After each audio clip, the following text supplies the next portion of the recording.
नमस्कार विद्यार्थी मित्र मैत्रिणींनो, कसे आहात? कसा होता आजचा पेपर? या पेपरमध्ये आलेल्या जे 15 चालू घडामोडींचे प्रश्न आहेत त्यांची आपण इथं ॲनालिसिस करणार आहे, म्हणजेच विश्लेषण बघणार आहोत. त्या अगोदर माझा डेली करंट अफेअर्सचा कोर्स जो अनअकॅडमीवर अवेलेबल आहे, तर या कोर्समधून ऑलमोस्ट 11 प्रश्न या आपल्या पेपरमध्ये आलेले आहेत. तर याचा जास्तीत जास्त लाभ घ्या या कोर्सचा. त्याचप्रमाणे श्रीकांत साठे परिक्रमा या टेलिग्राम चॅनलला जॉईन करा, जेणेकरून आता वन लायनर फॉर्मॅट जो आलेला आहे, तर या वन लायनर फॉर्मॅटसाठी मी येणाऱ्या आगामी परीक्षांसाठी तुम्हाला पैकीच्या पैकी मार्क यावे यासाठी एक नवीन उपक्रम सुरू करतोय.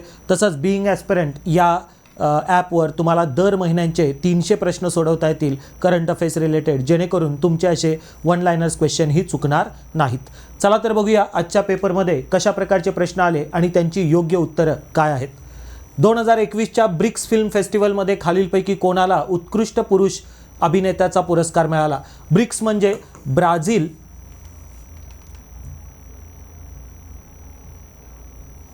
Brazil, Russia, India, China, south Africa असा 5 देशांचा जो गट आहे त्यांचा एक फिल्म फेस्टिवल असतो. यावेळच्या international film festival of India IFFI महोत्सव जो 2021चा नोव्हेंबरमध्ये झाला, जो पणजीला नेहमी होतो, या ठिकाणीच जर बघितलं तर ब्रिक्स फिल्म फेस्टिवल झालं आणि त्यामध्ये बेस्ट ॲक्टरचा अवॉर्ड एका भारतीय ॲक्टरला मिळाला. ते म्हणजे कोण बरं?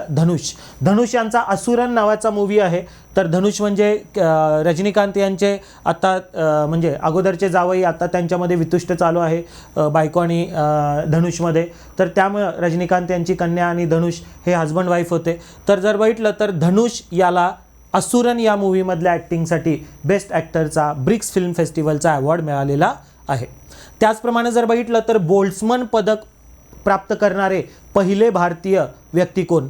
तर भारतीय भौतिकशास्त्रज्ञ प्रोफेसर दीपक धर हे पहिले भारतीय ठरले आहेत. आपल्या कोर्समध्ये हाही प्रश्न मी घेतला होता. तसंच मी काल यूट्यूबला जी रिव्हिजन सिरीज घेतली त्यामध्ये पण हे डिटेलमध्ये घेतलं होतं की दीपक धर हे बोल्ट्झमन पदक मिळवणारे पहिले भारतीय आहेत. आणि आपल्याला माहीत पाहिजे international union of pure and applied फिजिक्सच्या सांख्यिक भौतिकशास्त्रावरील आयोगाकडनं दर 3 वर्षांनी हे पदक प्रदान करण्यात येतं. तर इंडियन फिजिसिस्ट दीपक धर यांना हे पदक मिळालेलं आहे. त्यामुळे उत्तर आहे त्याचं 1. दुसऱ्याचं उत्तर आहे 1. तसंच टोकियो 2020 पॅरालिम्पिक गेम्समध्ये 2 पदके मिळवण्याचा विक्रम केला होता. कोणी बरं? तर राजस्थानची अवनी लेखरा या पॅरालिम्पियन शूटरनं, नेमबाजानं. हे पण मी त्यावेळी तुम्हाला डिटेलमध्ये सांगितलं होतं की जी टोकियो पॅरालिम्पिक्स 2020ची जी स्पर्धा झाली त्याच्यामध्ये आपण 19 पदकं जिंकलेली आहेत. टोटल 24व्या रँकला आपण होतो आणि त्यामध्ये अवनी लेखरा हिनं 2 पॅरालिम्पिक पदके पटकावणारी पहिली भारतीय महिला ठरली होती. आणि तिच्याबद्दल मी डिटेल पण घेतले होते, कारण का चर्चेतील व्यक्तीसारखा प्रश्न येईल असं मला वाटलं होतं. तर तिच्यावर प्रश्न आलेला आहे. अवनी लेखरा मूळची जयपूरची आहे. अभिनव बिंद्रा याची बायोग्राफी वाचून अ शॉर्ट ॲट हिस्ट्री वाचून ती प्रेरित झाली आणि नेमबाजीमध्ये टोकियो पॅरालिम्पिक्समध्ये तिला एक गोल्ड आणि एक ब्रॉन्झ मिळालेला आहे. 10 मीटर एअर रायफल प्रकारामध्ये तिला गोल्ड मिळालेला आहे. तर 50 मीटर रायफल 3 पोझिशन्स प्रकारामध्ये तिला ब्रॉन्झ मेडल मिळालेलं आहे. पद्मश्री पुरस्कार 2022चा तिनं जिंकलेला आहे. तसंच मेजर ध्यानचंद खेलरत्न अवॉर्ड 2021चा पण तिनं जिंकलेला आहे. ही फार महत्त्वाची पर्सनॅलिटी आहे आणि तिच्यावर प्रश्न आलेला आहे. त्यानंतर जर बघितलं तर महाराष्ट्राशी निगडीत येरावडा मध्यवर्ती कारागृहामध्ये पायलट बेसिसवर एक ऋण योजना प्रायोगिक स्तरावर सुरू करण्यात आली होती, ज्याद्वारे कैद्यांना कर्ज घेता येईल या बँकांकडनं आणि त्या कर्ज ते कुटुंबियांना देता येईल, जेणेकरून कुटुंबियांच्या ज्या काही गरजा आहेत त्या भागण्यासाठी. आणि त्याद्वारे कैदी आणि त्याच्या कुटुंबियांमध्ये जिव्हाळा निर्माण होईल. तर जिव्हाळा नावाची योजना आहे, ही पण आपण आपल्या कोर्समध्ये घेतली होती. महाराष्ट्र जिव्हाळा योजना महाराष्ट्र राज्य गृह विभागातर्फे मे 2022मध्ये ही सुरू करण्यात आली. कारागृहात शिक्षा भोगत असताना तिथं काम करून मिळालेल्या उत्पन्नापोटी कर्ज मिळणारी ही देशातली पहिलीच अशी अभिनव कर्ज योजना आहे. पुण्यातल्या येरवडा मध्यवर्ती कारागृहामध्ये पायलट बेसिसमध्ये ती सुरू करण्यात आली होती. आणि जर बघितलं तर पहिलाच गुन्हा करणाऱ्या अशा कैद्यासाठी ही योजना अवेलेबल होती. त्याचप्रमाणे या कर्जासाठी कुठलंही तारण वगैरे ठेवायची गरज नाही. जवळपास 7% व्याजदराने हे कर्ज देण्यात येणार होतं. तर अशा प्रकारचे कर्जाची परतफेड रकमेच्या 1% निधी कैद्यांच्या कल्याण निधीला देण्याचं बँकेनं मान्य केलं होतं. तर राज्य सहकारी बँक आहे महाराष्ट्र राज्य सहकारी बँक. या बँकेतर्फे दीर्घ मुदतीची कर्ज या योजनेअंतर्गत देण्यात येणार होती. त्यामुळे आपल्याला जिव्हाळा योजना माहीत पाहिजे. तसंच global observatory on donation and transplantation या संस्थेच्या अहवालानुसार अवयवदान आणि प्रत्यारोपणामध्ये भारत कितव्या क्रमांकावर आहे, तर भारत तृतीय क्रमांकावर आहे. आपण हेही घेतलं होतं, राष्ट्रीय अवयवदान दिन 27 नोव्हेंबरला साजरा करण्यात येतो आणि त्याची माहिती मी डिटेलमध्ये दिली होती. इवन परिक्रमामध्ये पण ही माहिती मी दिलेली आहे, ब्लॅक बॉक्समध्ये दिलेली आहे की WHO global observatory on donation and ट्रान्सप्लांटेशननुसार अमेरिका आणि चीन या 2 देशानंतर भारत 3ऱ्या क्रमांकावर आहे. भारत जगात तृतीय क्रमांकावर आहे. तर अशा प्रकारे जर बघितलं तर अवयवदानाबाबतचे डिटेल्स पण मी तुम्हाला दिले होते, तर त्याच्यातूनच हा प्रश्न आलेला आहे. तर 3ऱ्या क्रमांकावर आहे भारत अवयवदान आणि प्रत्यारोपणामध्ये. तसाच प्रकारे जर बघितलं तर बियॉन्ड पॉसिबल या पुस्तकाचे लेखक कोण आहेत. आता MPSCनं हा प्रश्न का विचारलेला आहे कळत नाही. नोव्हेंबर 2020मध्ये हे पुस्तक रिलीज झालं होतं, त्यामुळे 2 वर्षापूर्वी हे पुस्तक रिलीज झालेलं आहे आणि त्याबद्दल आता प्रश्न विचारलेला आहे. बियॉन्ड पॉसिबल हे निम्सदाई पुर्जा यांचं पुस्तक आहे. निम्सदाई पुर्जा हे नेपाळमध्ये जन्मलेले मात्र ब्रिटिश सिटिझनशिप असलेले असे एक ॲडव्हेंचरिस्ट आहेत.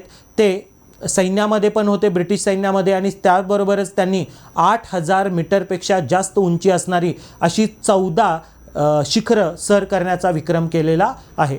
तर त्यामुळे ते न्यूजमध्ये होते आणि त्यांनी आपलं जे काही अनुभव या पुस्तकामध्ये मांडलेले आहेत. तर निम्सदाई पुर्जा यांचं बियॉन्ड पॉसिबल हे पुस्तक आहे. तसंच अमृत सरोवर मोहीम कशाशी संबंधित आहे हे पण आपल्या कोर्समध्ये आपण घेतलं होतं. जलसंधारणाशी संबंधित अमृत सरोवर योजना आहे. 24 एप्रिलपासून 15 ऑगस्ट दरम्यान ही राबवण्यात येणार आहे आणि आझादी का अमृत महोत्सवाच्या निमित्तानं देशातील प्रत्येक जिल्ह्यामध्ये 75 असे जलस्रोतांचा विकास आणि पुनरुज्जीवन करण्यात येणार आहे. याद्वारे जर बघितलं तर देशभरातल्या 50,000 अमृत सरोवर जलसाठे या मिशन अंतर्गत येणार आहेत आणि हे 50,000 अमृत सरोवर, प्रत्येक अमृत सरोवर 1 एकर क्षेत्रावर 10,000 घनमीटर जल साठवण क्षमता करणारं असं असेल. तर ही जवळपास 6 मंत्रालय विभागांद्वारे राबवण्यात येणारी अमृत सरोवर मिशनच्या अंमलबजावणीमध्ये अगदी अलीकडं उत्तर प्रदेशनं सर्वात चांगली कामगिरी केल्याची ही बातमी आली होती. ठीक आहे. त्याचप्रमाणे मुख्यमंत्री तीर्थयात्रा योजना, ही योजना जुनी आहे, 2018 सालची आहे, त्यामुळं पहिली स्टेटमेंट बरोबर आहे. त्याचप्रमाणे जर बघितलं तर भारताचा कोणताही नागरिक या योजनेचा लाभ घेऊ शकतो का? नाही.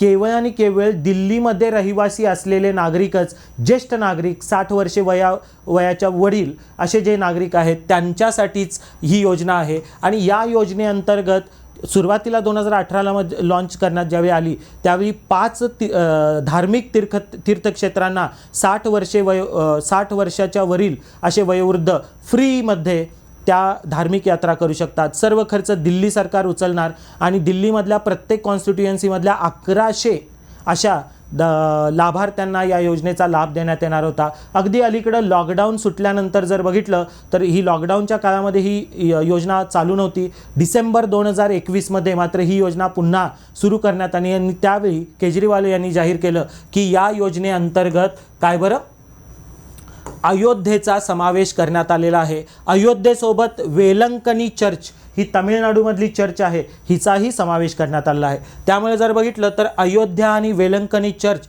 यासोबत फतेपूर सिक्री, ऋषिकेश, अजमेर, त्याचबरोबर जर बघितलं तर आनंदपूर साहिब, वैष्णोदेवी या धार्मिक स्थळांचा समावेश या योजनेअंतर्गत दिल्ली सरकारनं केलेला आहे. काल सगळ्यांना.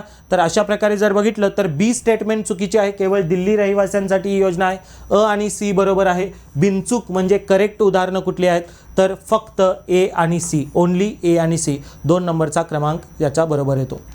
त्याचनंतर राजीव गांधी ओरांग राष्ट्रीय उद्यान, ज्याचं नाव आता ओरांग राष्ट्रीय उद्यान केलेलं आहे, राजीव गांधीजींचं नाव काढून टाकण्यात आलेलं आहे. हे कुठं आहे बरं तर ते आसाममध्ये आहे. हा पण आपल्या कोर्समध्ये आपण घेतला होता. इथं आठवते तुम्हाला ही स्लाईड. तर आसाममधल्या राजीव गांधी राष्ट्रीय उद्यानाचं नामांतर आता ओरांग राष्ट्रीय उद्यान केलेलं आहे. हिमंत बिस्वा शर्मा नवीन मुख्यमंत्री झाल्यानंतर त्यांनी हा निर्णय घेतला आणि राजीव गांधी हे नाव काढून त्यांनी ओरांग राष्ट्रीय उद्यानाचं नाव, राजीव गांधी ओरांग राष्ट्रीय उद्यानाचं नाव केवळ ओरांग राष्ट्रीय उद्यान केलेलं आहे. अगोदर ही वाईल्ड लाईफ सँच्युरी होती. 1985मध्ये तिला जर बघितलं तर नॅशनल पार्कचा दर्जा देण्यात आला आणि पुढे जाऊन 1999 मध्ये ओरांग टायगर रिझर्व व्याघ्र प्रकल्प पण तयार करण्यात आलेला आहे. त्यामुळे आपल्याला माहित पाहिजे आसाम हे या प्रश्नाचं करेक्ट उत्तर आहे.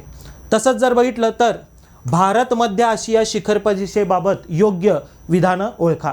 आपण बघितली होती भारत मध्य आशिया शिखर परिषद अशा प्रकारची पहिलीच शिखर परिषद 27 जानेवारी 2022ला आयोजित केली होती भारताच्या नेतृत्वामध्ये. भारताचे पंतप्रधान नरेंद्रजी मोदी यांनी आभासी पद्धतीनं ही कॉन्फरन्स आयोजित करण्यात आली होती. ॲक्च्युली जर बघितलं तर जानेवारी 2022ला रिपब्लिक डे परेड दिवशी 26 जानेवारीला प्रमुख अतिथी म्हणून या देशांचे सेंट्रल मध्य आशिया देशामधले प्रेसिडेंट येतील असं पहिल्यांदा बातमी होती, मात्र ती कॅन्सल झाली आणि त्यामुळे जर बघितलं तर 27 जानेवारीला आभासी पद्धतीने हे परिषद झाली. ही पहिलीच अशी मध्य आशिया आणि भारत या मध्य आशियातले देश आणि भारत यांच्यातली शिखर परिषद आहे. आणि या शिखर परिषदेचं विशेष महत्त्व म्हणजे मध्य आशियन देश आणि भारताच्या डिप्लोमॅटिक रिलेशन्सला संबंधांना जर बघितलं राजनैतिक संबंधांना 30 वर्ष पूर्ण होणार होते आणि म्हणून ही परिषद आयोजित करण्यात आली. आणि त्या परिषदेला Kazakhstan, Kyrgyzstan, Tajikistan, Turkmenistan, Uzbekistan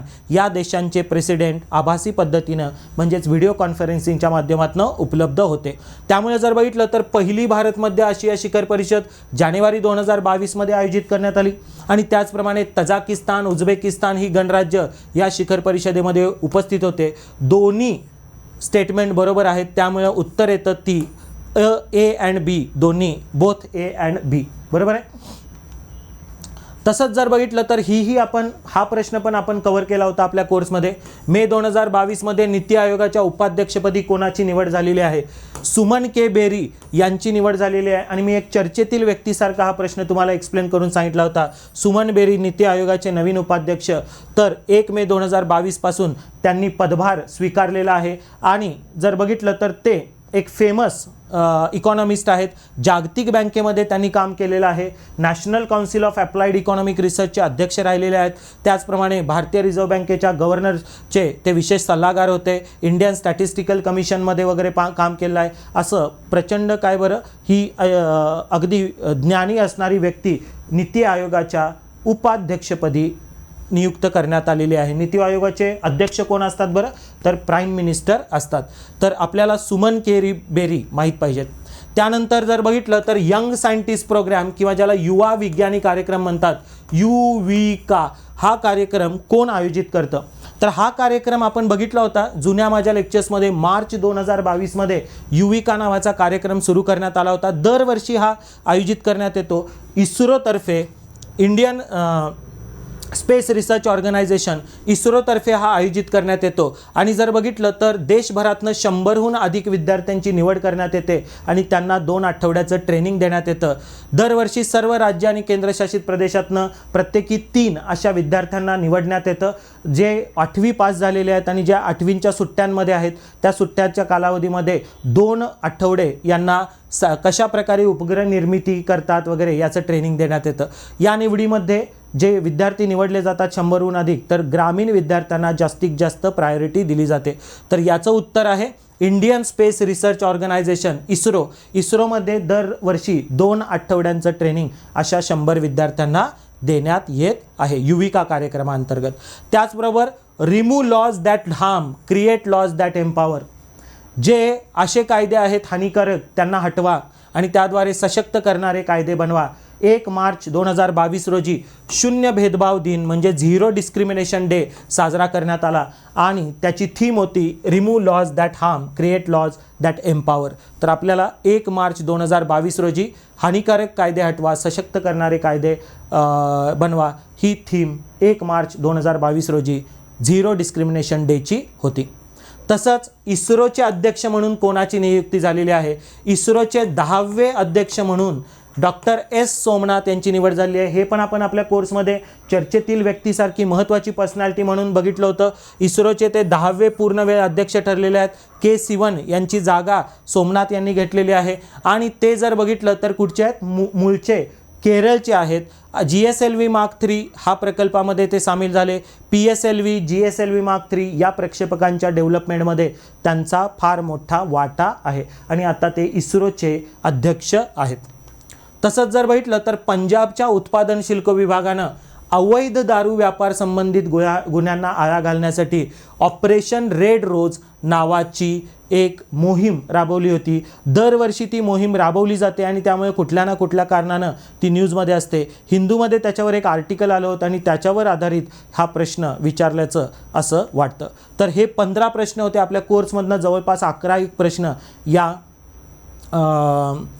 पेपरमध्ये आलेले आहेत. आत्ता आपण बीइंग ॲस्पिरंट या आपल्या ॲपवर जर बघितलं तर आणि DCA डेली करंट अफेअर्स माझा कोर्स अनअकॅडमीवर तर चालू आहे. दररोज 11:30 वाजता माझ्यासोबत वन लायनर्स, इतर बाकीचे सर्व मॅटर आणि त्याचबरोबर डिस्क्रिप्टिव्हसाठीही तुम्ही करंट अफेअर्सचा जास्तीत जास्त अभ्यास करू शकता.